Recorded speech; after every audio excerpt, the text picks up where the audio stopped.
Hello, I'm Errin Haines, editor at large for the 19th, and I'm joined today by Shannon Watts, who founded Moms Demand Action in 2012 on the day after the Sandy Hook shootings. Earlier this month, Shannon announced that she plans to step away from her leadership role with the organization at the end of 2023. Thank you so much for being here, Shannon. Thanks for having me. This feels like a very consequential week for us to really be having this conversation, but really also just with the unrelenting toll of gun violence in this country. Unfortunately, it's always going to be a timely topic, I suppose. Sadly, that's true. I keep seeing people say, they're surprised by the shooting happening in a certain community, that this is happening in safe or sleepy communities. And we shouldn't be surprised. There are 400 million guns in this country and far too few gun laws. So really no one and nowhere is safe from this epidemic. Yeah, I think I also have been struck by that. People just continuing to be surprised and saying, this kind of thing doesn't happen here, over there today. It could be over here tomorrow. So, such a good point that you're making. Well, let's get into our conversation. I originally wanted to talk to you because of your announcement that you were going to be stepping away from leadership at Moms Demand Action. Can you just talk about what led to that decision and why you decided that now is the time? Are you going to continue to be involved, and in what capacity? Yeah, I have asked myself every single year since I started Moms Demand Action if it was time for me to step back. I have always thought that founders really have a finite role in an organization. They create the space that brings people together, but it's really the people in that space that ultimately need to make sure that that organization or that movement lasts into perpetuity. I'm certainly going to stay involved. I'm so passionate about this issue that will never go away. So I'm going to travel the country with other leaders from the organization all year. And then at the end of the year, I will step back and become a Moms Demand Action volunteer in the state of California. But look, this work is a marathon, not a sprint, but I also think it's a relay race. And it is time for me to pass the baton to current and emerging leaders in the movement. And I can only do that because we're stronger than we've ever been as an organization. Yeah, you kind of started talking about this, but I'm wondering what you can say about how you're thinking about what the work left undone for you in your current role is as you head into your final months at the helm. Well, so much has been accomplished, more than I ever could have imagined or dreamed at my kitchen counter in Indiana when I started Moms Demand Action as a Facebook page after the horrific mass shooting at Sandy Hook School in 2012. We have passed finally the most significant federal gun safety legislation in a generation. We have passed hundreds of strong gun laws at the state level, not to mention policies in city councils and school boards. We have elected hundreds of our own volunteers to office, including 140 this last election cycle. I feel like we are really empowering women.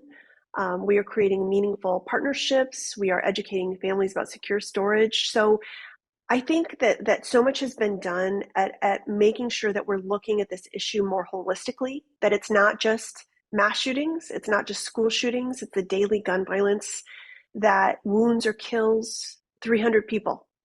But this work will not end until there is no longer a special interest that is working to pass laws that endanger and kill Americans, people in America. So I don't know that this work does end, honestly, in my lifetime.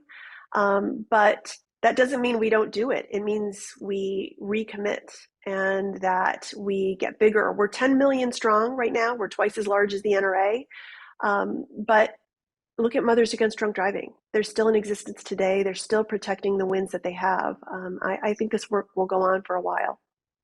Shannon, I think that's such an important point that you're making, and what you were even saying just a few minutes ago about thinking about this in terms of a relay, really thinking more of a longer term strategy, understanding that change doesn't always happen immediately or overnight. Why is that important for people to think about as we think about this particular issue, which I know can feel intractable for a lot of people, but understanding that change is something that sometimes happens over time? Yeah, I'm so glad you brought that up. I think sometimes the word incremental is a dirty word. I think particularly among young people who want everything to change and they want it to change overnight. And I totally understand that. I wish that when I got involved that we were able to pass federal gun safety legislation and I would be doing something different for the last decade. But that isn't how the system is set up. And as long as the system is set up the way it is, which is for incremental progress over a long period of time, that requires citizens in a democracy to show up over and over and over again. As long as that's the system we're dealing with, we don't have the luxury of sitting it out, right? It will take everyone to get off the sideline, to use their voices and their votes on this issue. What I realized when I first started Moms Demand Action was that Congress is not where this work begins, it's where the work ends. And I have also seen that it's incrementalism that leads to revolutions. And so Alice Walker, one of my favorite quotes is, activism is the rent I pay to live on the planet. And we all pay that rent to protect not just ourselves and our families and our communities, but our brothers and sisters all across the country every single day. And I think the danger of looking at this in a way that is cynical or frustrated is that you discourage people from getting involved. And so I have always felt that there has to be joy and hope and love in activism, and that is what keeps people going. Yeah.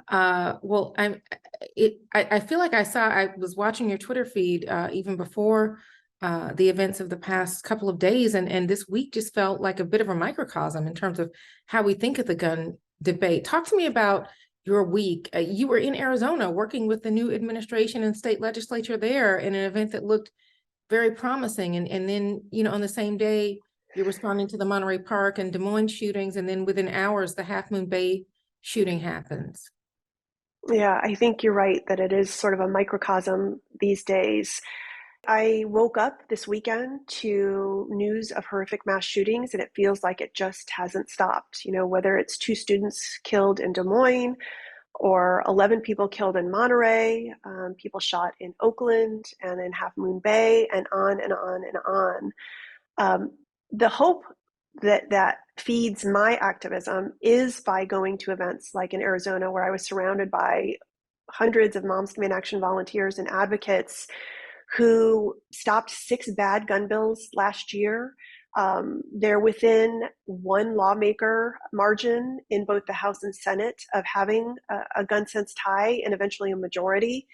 They aren't giving up. They feel emboldened. They just elected 4 Moms Demand Action volunteers to office in the State House. I met with the governor and our volunteers and survivors, and she pointed out that she was the first governor in the history of Arizona to host Moms Demand Action volunteers in her office. And that's because we helped elect her. So I am always dealing with this conflicting emotion of hope and incredible sadness over what I'm seeing unfold in this country. But look, I wouldn't do this work as a full-time volunteer for an entire decade if I didn't feel we were winning. I know we're winning. We have diminished the NRA. They are hemorrhaging political power and dollars. We are twice as large as they are now. They are in no way a political powerhouse like they used to be, and we are. But when you look at how long we've been doing this work, for about a decade, that isn't close to the decades that the gun lobby has invested in essentially writing our nation's gun laws. I want to be clear that lawmakers have the power to stop this. There are peer nations with high rates of gun ownership that do not have high rates of gun violence. We have a 25 times higher gun homicide rate than any peer nation. So, by allowing this epidemic to continue is a policy choice by people who are too cowardly to stand up to the gun industry that's profiting every single day off of this bloodshed. Yeah, I want to get into the politics and the policy of some of this. I mean, I'm thinking about that Star Dance Studio employee, the patron at Club Q, the teacher who, helped her classroom after she was shot by a 6-year-old child, other everyday folks that are intervening to stop these mass shooters from injuring or killing more people. I think these people are rightfully praised as heroes, but I know that you say that we really shouldn't focus on individuals intervening as the solution. Can you talk about that and really why you're concerned that I mean, are these individuals kind of becoming the new good guy with a gun, kind of solution that people float as an answer to this systemic widespread problem? It makes me so frustrated when, instead of reading about ways that we could pass stronger laws to prevent these tragedies, we focus on the very real heroes who put their lives on the line to take down someone who is armed with weapons of war. It shouldn't be that way. I don't want my husband or my children to have to be heroes. I want them to go to college and not worry a gunman is going to come into the lecture hall. I want my preschool teacher daughter in Indiana to not have to pile babies into a crib and practice lockdown drills. Um, I don't want them to have to be heroes. I want our lawmakers to do their jobs. There are policies that show, or there's data that show which policies will save lives, right? And unfortunately, right now in this country, it's almost like a petri dish. You have red states that have elected gun extremists to office, and they are passing things like permitless carry, which essentially allows people to carry hidden loaded handguns in public with no background check and no training. And then you have bluer states that are passing laws that require secure storage and that require background checks, that have red flag laws. And the data is very clear and decisive, and that is that stronger gun laws save lives. But it requires lawmakers at all levels to actually pass them, to strongly implement them. And this idea that we are going to count on the average human to stand up to gunmen when our lawmakers are too cowardly to stand up to gun makers is incredibly frustrating. That it comes down to the people we have in office. And we have to remember that every time we vote for someone who is not on the side of gun safety, we are endangering our families and our communities and fellow Americans. Yeah. Yeah, I mentioned that case with the 6-year-old accused of shooting his teacher. I mean, that was how we started off 2023. I wonder what that incident says about our country's culture around guns and what the policy solution is for something like that. I keep seeing people saying that this kid is troubled. There are plenty of countries with troubled children. They don't have children who have easy access to guns and are able to shoot themselves or others. And we know that about 4.6 million children in America live in homes with unsecured guns. That is because we have stripped most of the responsibilities that should go along with gun rights in this country, and that very simple laws like requiring people to keep their guns locked, unloaded, and separate from ammunition save lives. But the gun lobby even opposes something as widely supported and common sense as that law is. And that is why we need people to be activists on this issue, to use their voices and their votes, and to say that they support these laws. When you look at polling, 90% of Americans plus support background checks. That includes Republicans, that includes gun owners. This is not a polarizing issue among Americans. It is only polarizing when we have gun extremists in office. Yeah, well, I want to talk about how we translate that polling to the ballot box. As I mentioned, you were in Arizona this week. How are you thinking about state legislatures as part of this strategy, particularly in the absence of, really sweeping federal action that I know, like to your point, a lot of younger voters especially are wanting to see happen? State legislatures are a huge part of our strategy. They have been from the very beginning. We really work on this issue in three ways: legislatively, electorally, and culturally. And those all fit together. We can only pass good laws when we have the right people in place. And I've seen wholesale change in certain states. When I started Moms Demand Action in 2012, a state like Virginia was very red. Even the US senators who were Democrats were voting with the gun lobby. And all that is completely flipped. In 2019, we were able to flip both chambers of the General Assembly in Virginia, elect a gun sense governor, pass over a dozen good gun laws, which has impacted policy at all levels, including city councils in the state of Virginia. The governor now, who is a lifetime NRA member, has not rolled back our progress, and in fact has refused to take a rating from the NRA. So change like that is absolutely possible. And in this last electoral cycle, we flipped the majorities in Michigan and in Minnesota, which we will go into hopefully this year and pass strong gun laws. We did that in part because we elected our volunteers to office. And then we have a trifecta in places like Maryland and Massachusetts. We flipped one chamber in Pennsylvania. So we have a real opportunity to make a difference through state legislatures.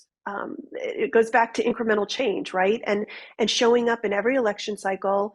And really the motto of our organization to lawmakers is do the right thing and we'll have your back. Do the wrong thing and we'll have your job. And it takes many election cycles to show that over and over again. Yeah, I mean, you've mentioned a few states there. I'm wondering where else you're seeing signs of progress or even opportunity in terms of legislation at the local and state level. I know you say that school boards are also part of this equation. Where are you seeing challenges at the local and state level? And really, kind of to a point that you were just making earlier, what are the challenges really for these kind of state by state solutions as Democratic led states work to pass restrictions and Republican led states work to make guns more accessible?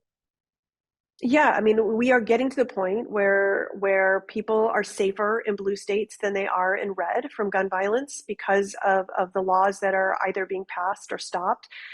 But we're all only as safe as the closest state with the weakest gun laws, right? So I live in California. We have incredibly strong gun laws, but neighboring Arizona does not. And that's why we try to work on this issue in every single state, but also why we fight so hard for federal legislation. The legislation that was passed this summer is important. It is a step forward, but it is a baby step on a much longer journey of the laws that are needed.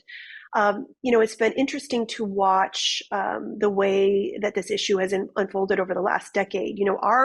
Our theory was shine a light on the gun lobby, specifically the NRA, and show how corrupt they are, and they will lose political power, and you will win. And they have lost political power, but we have not yet won, and that is in part because the right wing has adopted the NRA's agenda. Guns are now an organizing principle for the very extreme right, which is a vocal minority.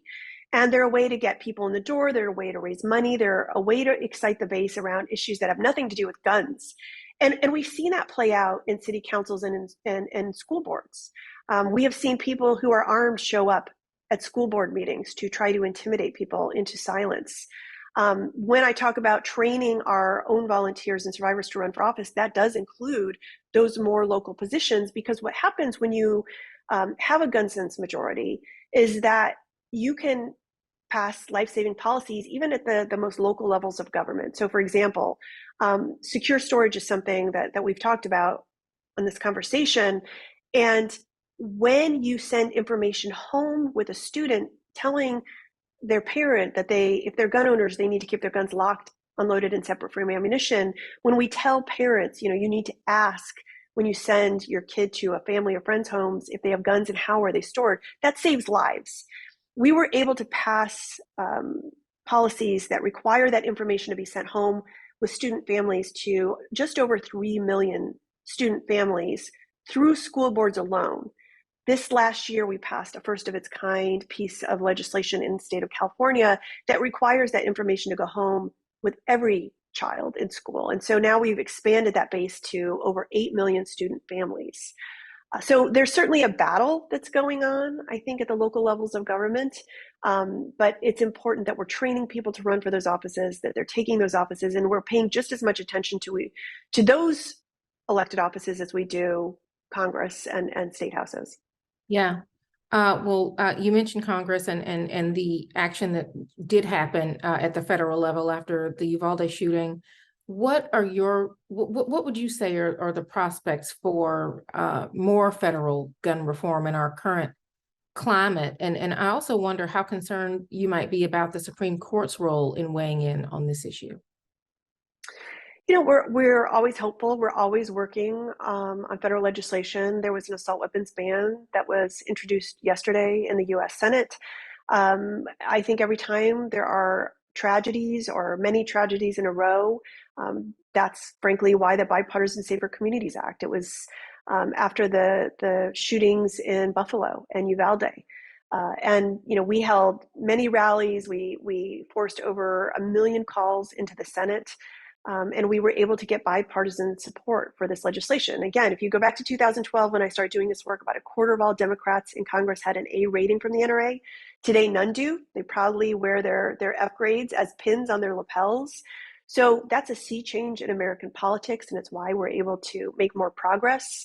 I'm not sure right now we have a House that's willing to do much, but never say never.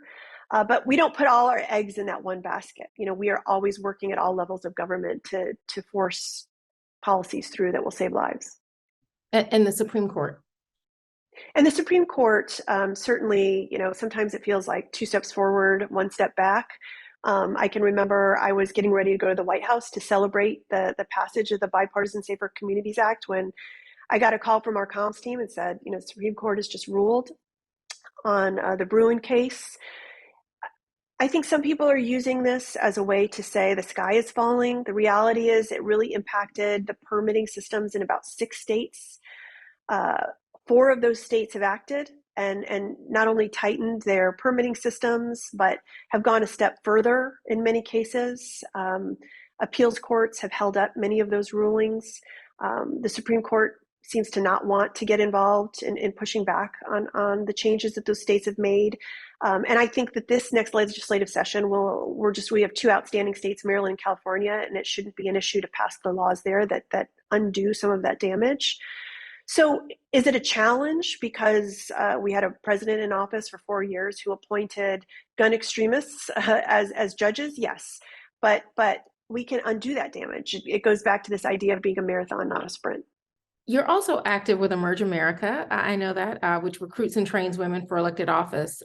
We've seen the issue of gun violence as a catalyst for women running for office. I wonder if that's something that you expect to see continue, and if you think that that is really what's needed to move the needle on this issue. Oh, yes. I mean, as the saying goes, if you don't have a seat at the table, you're probably on the menu. And women are certainly on the menu when it comes to gun safety laws. Most of the mass shootings in this country are related to an incident of domestic violence. Over 70 women are shot and killed by intimate partners every single month in this country. It is certainly a crisis. About 25% of the 500,000 elected positions in this country are held by women. That's not a very large number. And women, in the corporate world only hold about 5% of the Fortune 1000 leadership positions. So it's really important that we train and embolden women to run for office. They make amazing lawmakers. I've been doing this work for a decade, and I can tell you firsthand that many of our lawmakers are not rocket scientists. And if you are caring and compassionate and committed, you would make a great lawmaker. And I think it's just intuitive when we teach women the skills of being an activist, of how to shape policy. The next logical step is for them to want to make the policy. And I'm just so proud of who we have elected to office in the last 10 years. As an example, the youngest lawmaker in Illinois, just elected and serving the session, is a Muslim woman, and the youngest to ever serve in Illinois, and was a Moms Demand Action volunteer. We just elected a woman in Indiana, the first Black person to ever serve in her district. She's the only freshman Democratic senator just elected. And it could go on and on and on, the stories of the skills and the diversity of these elected officials. And just the point being, they're going to bring such a different energy and so many different ideas and have a different lens on this issue than maybe what has been traditional in the communities where they live. So Ashanti Golar is the president of Emerge. She's a dear friend. And, I'm just honored to work shoulder to shoulder with her to help make sure that we're building the bench of progressive women candidates in this country. Yeah, I want to talk a little bit in a minute about that allyship piece. Your relationship with Ashanti certainly being kind of illustrative of that. But to your point about culture being a pillar of the strategy that you have at Mom's Demand, I'm wondering about, I mean, I know that you are a mom of five, and I wonder how that informs how you're able to speak to people, recruit people to this movement. But what I don't know is whether you yourself are a responsible gun owner. If you are, how does that help the conversation? If you're not, how does that inform how you're able to speak to people or connect with people around this issue? And lastly, I'm wondering, what Moms Demand Action, what your relationship is to really the men in this country who really have to be a part of this conversation if we are going to have the kind of change that I think is needed to respond to this moment. So I am not a gun owner. I grew up the daughter of a gun owner. Both of my grandfathers were World War II veterans and gun owners and hunters. So certainly grew up around guns.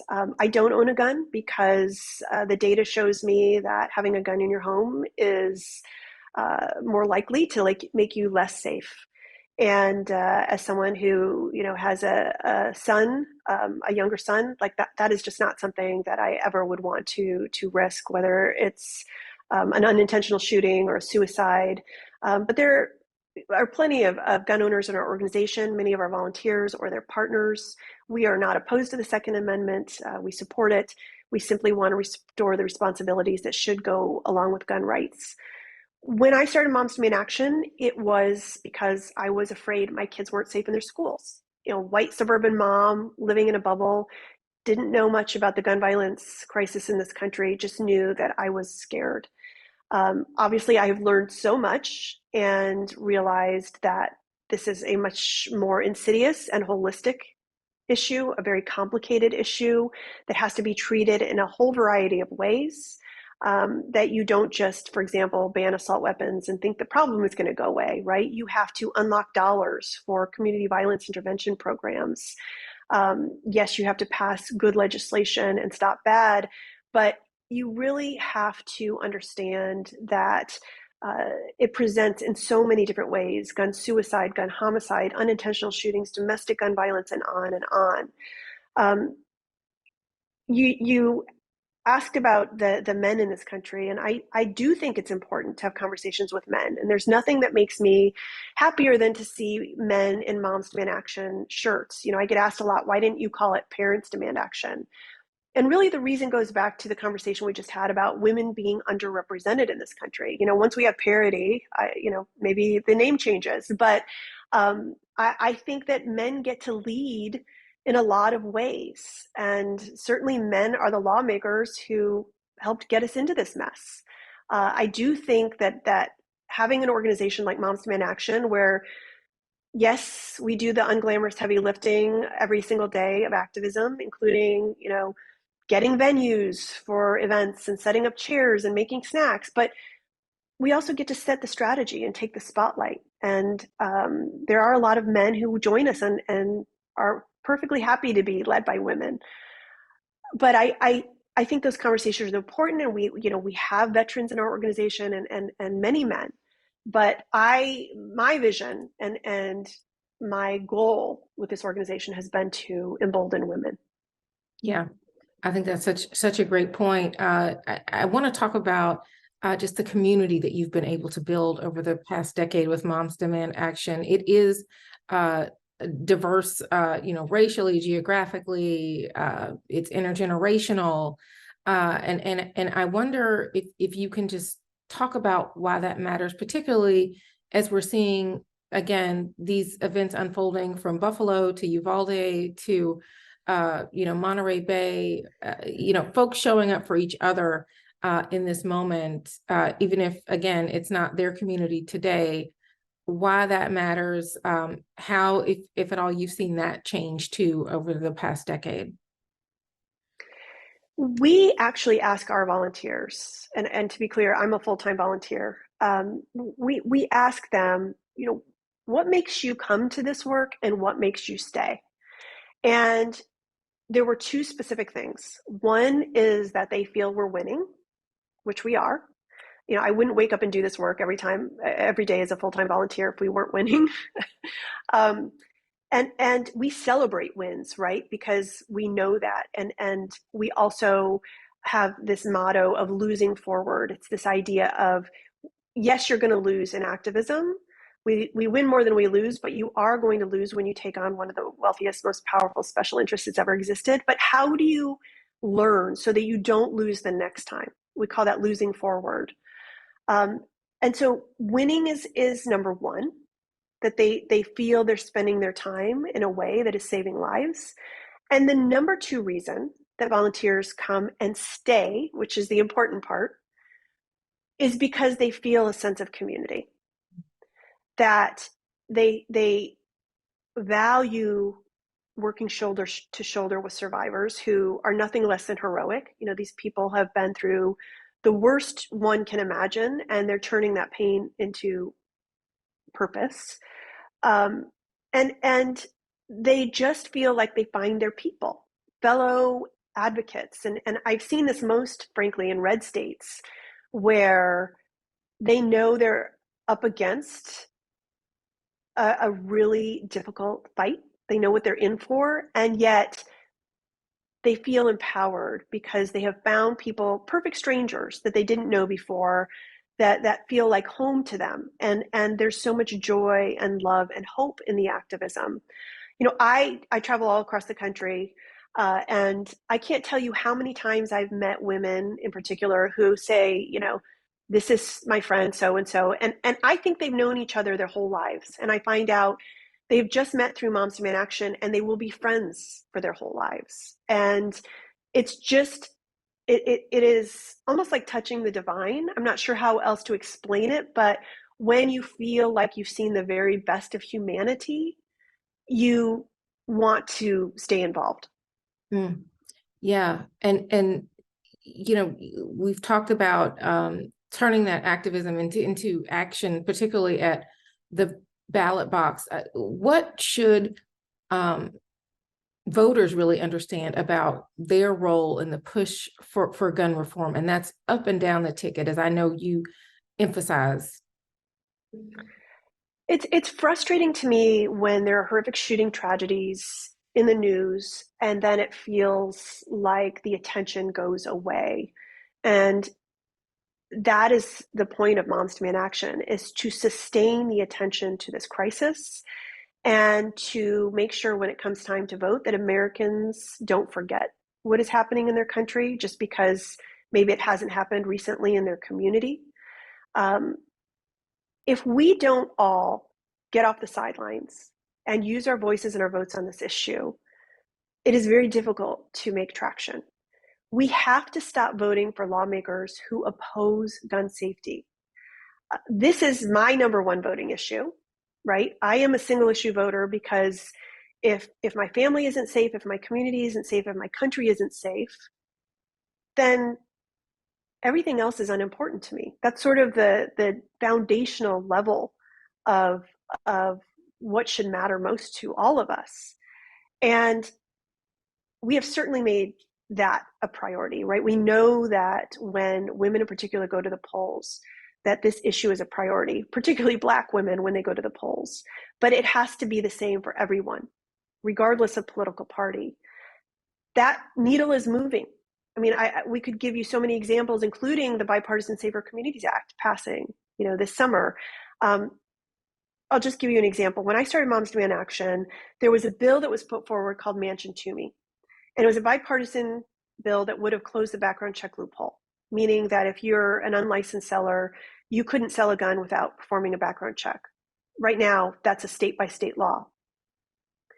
And it failed by just a handful of votes. I was sitting in the Senate gallery when it failed, and there were Democratic senators who voted against it, including Heidi Heitkamp from North Dakota. And she said the reason she voted against it was she was hearing 7-1 from constituents against the bill.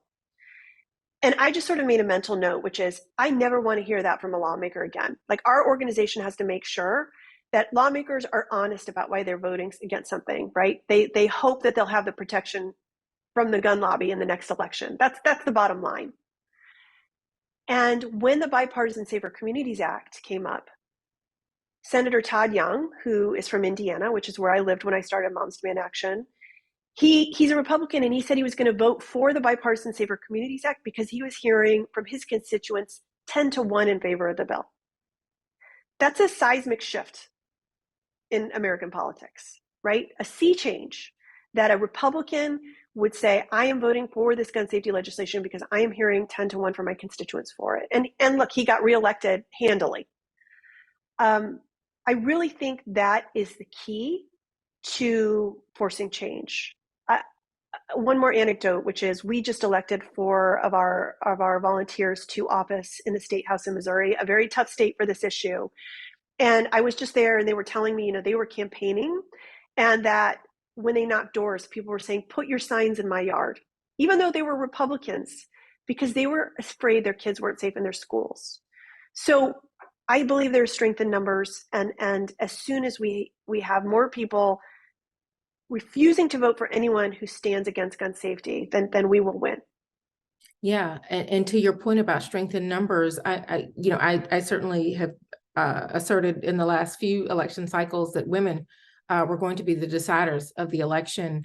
I wonder if it sounds to me like what you're finding is that women and moms in particular are really finding the power in their voice and in their vote, particularly around this issue. Do you think that gun violence is on the ballot headed into 2024? And just lastly, what is it going to take for gun violence to become a top issue for the presidential candidates headed into next year?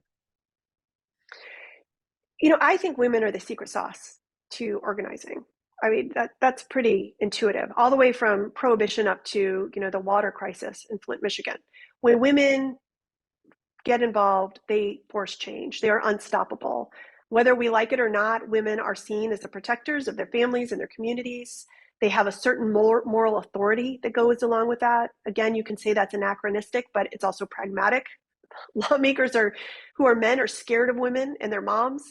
And so there's just this power that they bring to the issue. And then once they have a seat at the table, they make laws that benefit people. And the data shows that.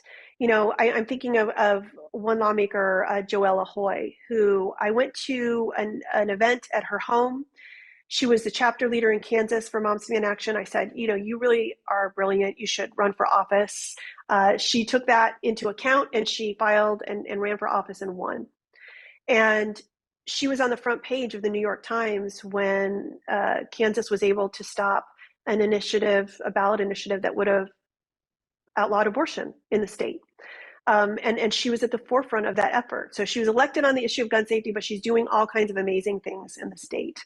So I do think a key is electing more women at all levels of government, not just state house and Congress. There's a real extremist movement in school boards and city councils in this country. And so I think it's really important to elect women there as well.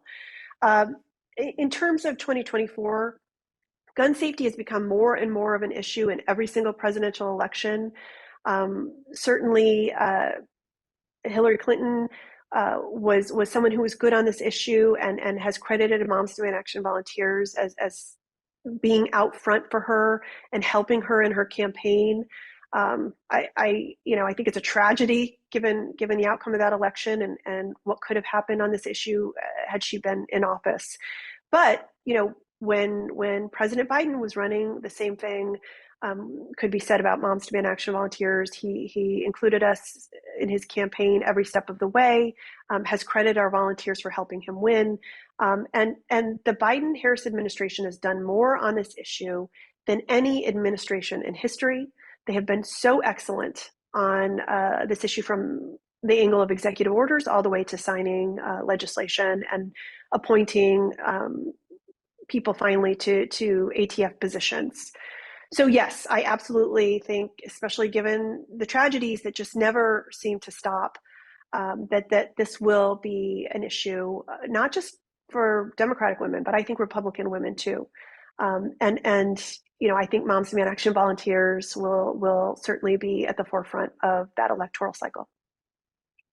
Well, Shannon, thank you so much for being able to have this extended conversation on such an important issue. I really appreciate your insights and reflections on your leadership over this past decade, and obviously we'll continue to watch you as you wind down your leadership. But again, we know you won't ever be far from this issue and from this fight. So thank you so much.